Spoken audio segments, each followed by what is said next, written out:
Assalamualaikum warahmatullahi wabarakatuh.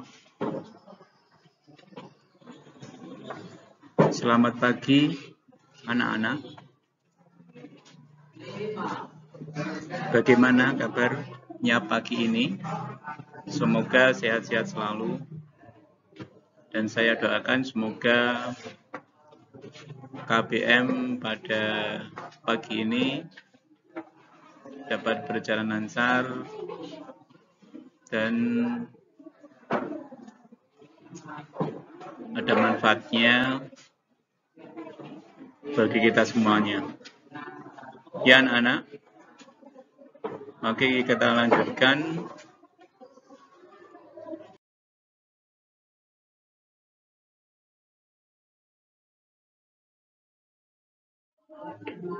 Pembelajaran pada pagi hari ini, yaitu pagi hari ini kita akan menerangkan tentang mata pelajaran Akidah Akhlak kelas 4. Akidah Akhlak kelas 4 yang judulnya yaitu Iman kepada Kitab-Kitab Allah.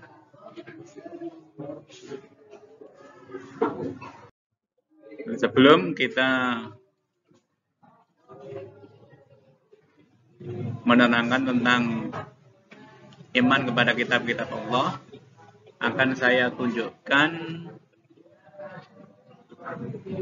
kompetensi inti, kompetensi dasar, dan indikator di pembelajaran tentang kitab-kitab Allah. Kompetensi inti yang pertama yaitu 2 titik. Menuju perilaku jujur, disiplin, tanggung jawab, santun, peduli, dan percaya diri dalam berinteraksi dengan keluarga, teman, guru, dan tetangganya. Kemudian kompetensi dasarnya 2.3. 1. Menerima adanya kitab-kitab Allah Subhanahu wa Ta'ala. Sedangkan indikatornya yaitu 1. Siswa dapat menyebutkan beberapa kitab-kitab Allah Subhanahu wa Ta'ala. 2. Siswa dapat menyebutkan nabi penerima kitab-kitab Allah Subhanahu wa Ta'ala. Itu indikatornya anak-anak. Nanti saya harapkan anak-anak setelah mendapatkan pelajaran ini, anak bisa menyebutkan kitab-kitab Allah dan penerimanya. Kita lanjutkan. Apa sih yang dimaksud dengan iman kepada kitab-kitab Allah? Atau pengertian iman kepada kitab-kitab Allah, yaitu mempercayai dan meyakini dengan sepenuhnya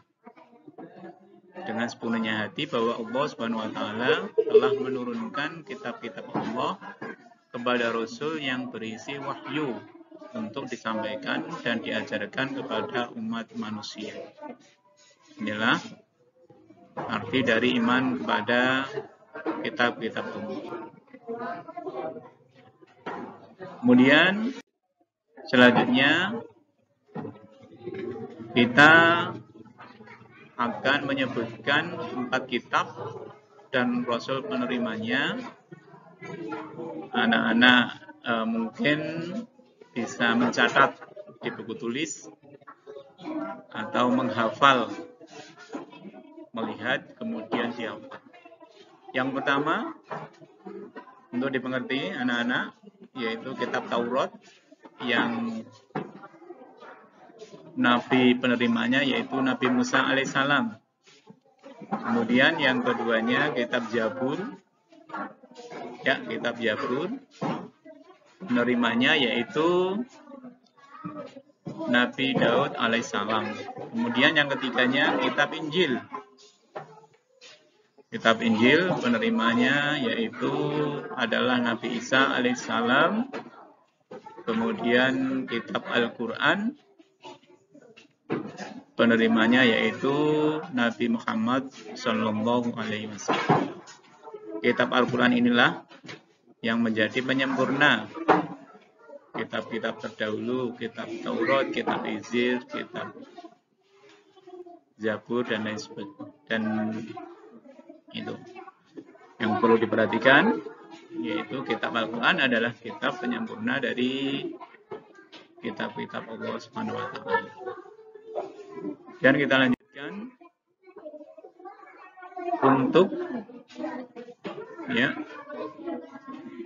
untuk lebih memudahkan kita menghafalkan tentang kitab Allah dan nabi penerimanya, maka akan saya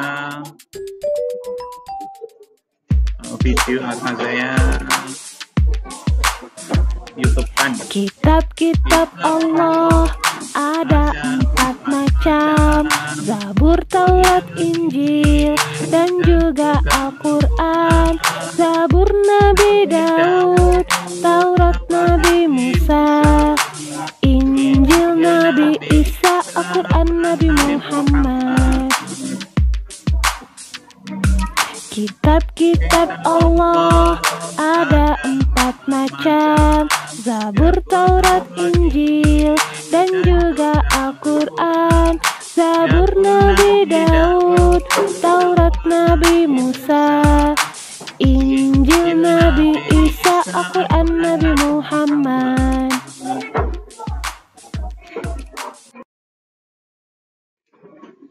Ya, itu anak-anak. Mungkin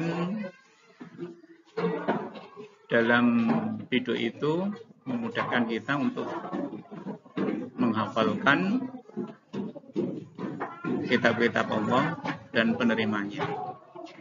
Kemudian kita lanjutkan materinya, yaitu dalam menjalani kehidupan umat muslim harus berpedoman pada kitab suci Al-Quran. Namun seorang muslim juga perlu tahu bahwa ada kitab-kitab lain yang diturunkan kepada Nabi dan Rasulnya sebelum Al-Quran.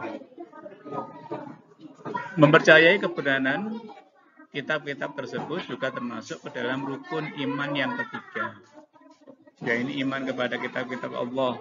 Allah juga kembali menegaskan hal tersebut dalam surat An-Nisa ayat 136. Ya Bismillahirrahmanirrahim. Ya ayyuhalladzina aminu billahi wa rasulihi wal kitabil ladzi nazzala ala rasulihi wal kitabil ladzi anzala min qabl wa may yakfur billahi wa malaikatihi wa kutubihi wa rusulihi wal yawmil akhir faqad dhalla dhalalan ba'ida. Ini akan saya bacakan, dengarkan anak-anak, yang berkaitan dengan surat An-Nisa ayat 136. Wahai orang-orang yang beriman, tetaplah beriman kepada Allah dan Rasul-Nya Muhammad, dan kepada kitab Al-Quran yang diturunkan kepada Rasul-Nya, serta kitab diturunkan sebelumnya. Barang siapa ingkar kepada Allah, malaikat-malaikatnya, kitab-kitab, dan Rasul-Rasulnya, dan hari kemudian, maka sungguh orang itu telah tersesat sangat jauh.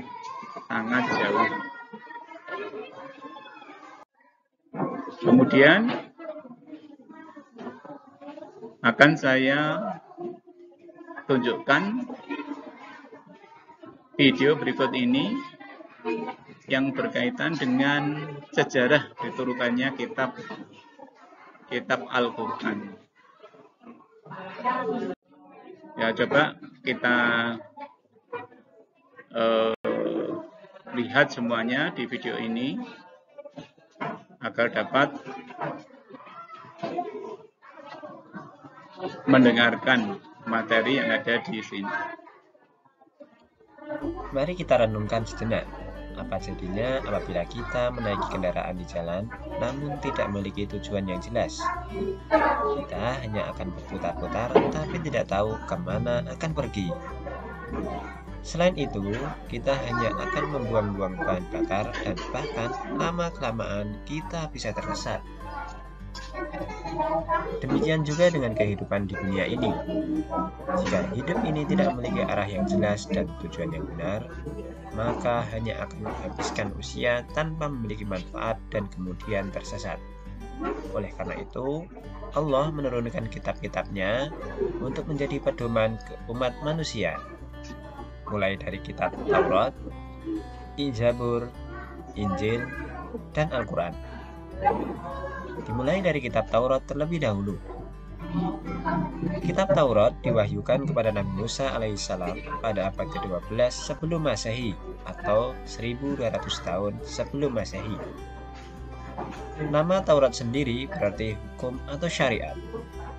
Pada saat itu Nabi Musa alaihissalam diutus oleh Allah Subhanahu wa taala untuk berdakwah kepada Bani Israel yang telah ia bebaskan dari cengkraman Fir'aun. Adapun bahasa yang digunakan dalam kitab Taurat ini adalah bahasa Ibrani. Sebagai muslim, tentu kita wajib mengimani kitab Taurat ini sebagai wahyu dari Allah Subhanahu wa taala. Karena Allah telah menerangkan dalam Al-Quran, tepatnya pada Quran Surat Al-Mu'minun ayat 49 yang bunyinya, A'udzubillahi minasyaitonirrajim, walaqad atayna Musal kitaba la'allahum yahtadun. Dan sesungguhnya telah kami berikan Alkitab Taurat kepada Musa agar mereka Bani Israel mendapat petunjuk. Adapun pokok-pokok ajaran yang ada dalam kitab Taurat yang diturunkan di Bukit Sinai tersebut adalah sebagai berikut. Yang pertama, perintah mengesahkan Allah. 2. Larangan menyembah berhala atau patung, yang mana pada saat itu Bani Israel disesatkan oleh Samiri yang membuat patung anak sapi dari emas. Yang ketiga, larangan menyebut nama-nama Allah dengan sia-sia, misalkan bersumpah atau berjanji atas nama Allah tapi tidak ditepati. Yang keempat, perintah mensucikan hari Sabtu, perintah menghormati kedua orang tua, larangan membunuh sesama, larangan berbuat zina, larangan mencuri, larangan menjadi saksi palsu, dan larangan mengambil hak orang lain. 10 perintah dan larangan tersebut dikenal dengan istilah The Ten Commandments. Selanjutnya ada kitab Zabur. Kitab Zabur diturunkan oleh Allah Subhanahu wa taala kepada Nabi Daud alaihissalam untuk Bani Israel atau umat Yahudi. Kitab ini diturunkan pada abad 10 sebelum Masehi atau 2 abad setelah Taurat, tepatnya di daerah Yerusalem.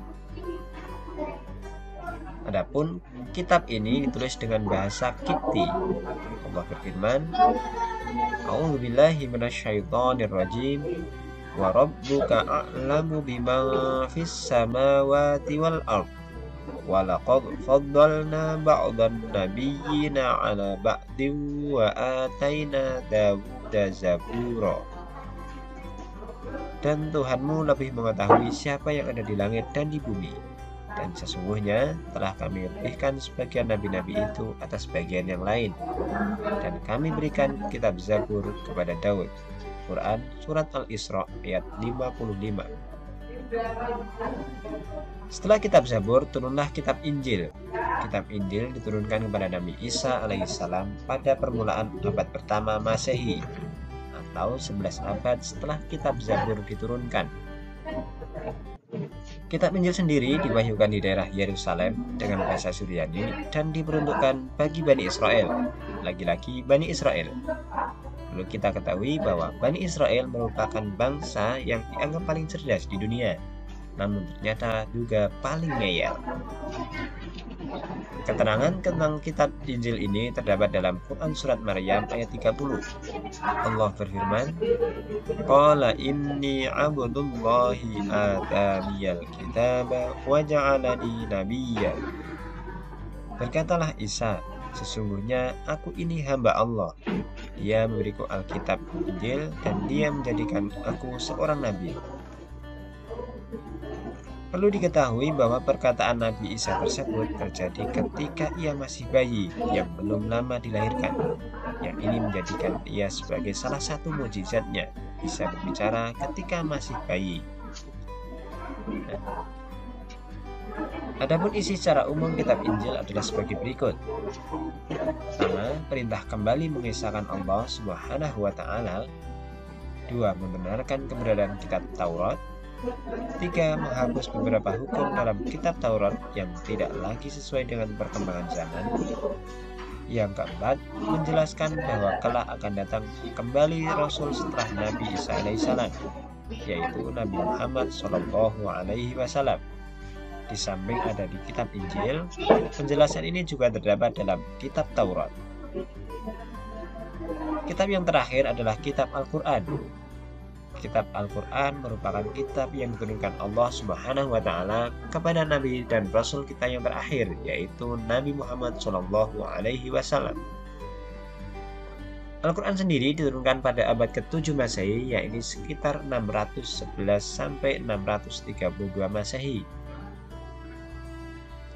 Al-Quran diturunkan sebagai penyempurna dan pembenar bagi kitab-kitab sebelumnya. Allah berfirman, A'udzu billahi minasyaitonir rajim. Nazzala 'alaikal kitaba bil haqqi musaddiqan lima baina yadayhi wa anzalat taurata wal injil. Dia menurunkan Alkitab Al-Quran kepadamu dengan sebenarnya, membenarkan kitab yang telah diturunkan sebelumnya dan menurunkan Taurat dan Injil. Quran Surat Ali Imran ayat 3. Adapun secara umum, ajaran pokok yang terkandung dalam Al-Quran adalah: pertama, ada akidah atau keyakinan, yaitu hal-hal yang berkaitan dengan keyakinan, seperti mengesahkan Allah dan meyakini malaikat Allah dan lain sebagainya. Yang kedua adalah akhlak atau budi pekerti, yaitu berkaitan dengan pembinaan akhlak mulia dan menghindari akhlak tercela. Yang ketiga ada ibadah, yakni yang berkaitan dengan tata cara beribadah seperti sholat, zakat, dan ibadah yang lainnya. Keempat ada muamalah, yakni berkaitan dengan tata cara berhubungan kepada sesama manusia. Dan yang terakhir ada tarikh atau sejarah, yaitu kisah-kisah orang-orang dan umat terdahulu. Nah, itulah tadi 4 kitab Allah yang diturunkan sebagai petunjuk bagi umat manusia. Namun, selain 4 kitab tersebut, ada satu lagi yang disebut dengan suhuf. Apa itu suhuf?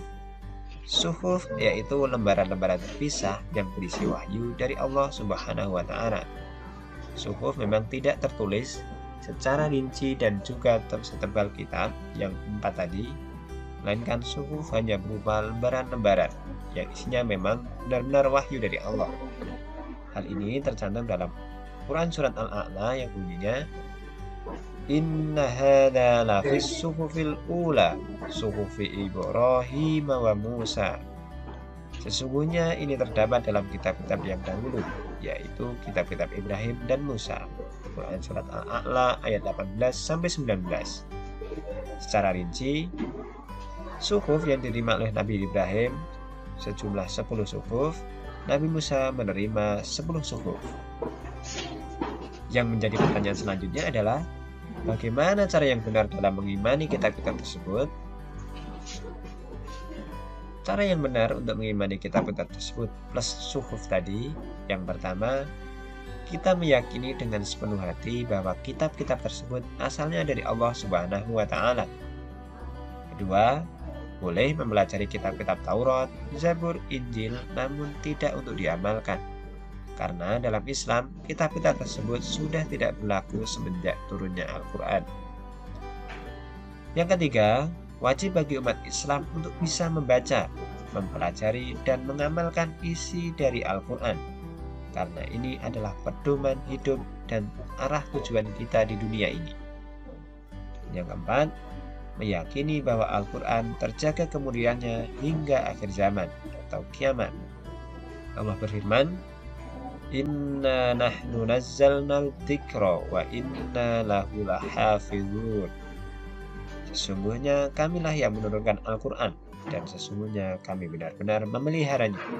Quran Surat Al-Hijr ayat 9. Nah, itulah cara mengimani kitab-kitab Allah yang sudah diturunkan sejak zaman dahulu hingga sekarang. Semoga video kali ini memberikan manfaat untuk kita semua. Sampai jumpa di video berikutnya. Wassalamualaikum warahmatullahi wabarakatuh.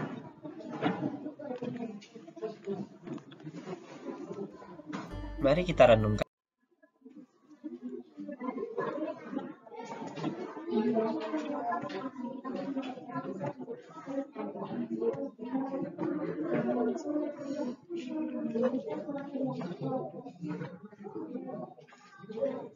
Yaitu anak-anak sudah diterangkan dalam YouTube tersebut pada pembelajaran hari ini tentang kitab-kitab Allah yang harus diyakini bagi umat Islam. Harapan Pak Guru, setelah saya berikan materi ini, nanti kalian semua harus paham mengenai kitab-kitab Allah dan Nabi yang menerimanya. Baiklah, anak-anak, cukup sekian materi hari ini. Jangan lupa tugas untuk minggu depan. Dan jangan lupa kalian belajar materi ini tadi dengan sungguh-sungguh di rumah ya. Ya. Semoga bermanfaat bagi kita semuanya. Amin. Dan saya akhiri pembelajaran pagi ini dengan bacaan hamdalah. Alhamdulillahirabbil alamin. Jadi Pak Guru, Assalamualaikum warahmatullahi wabarakatuh.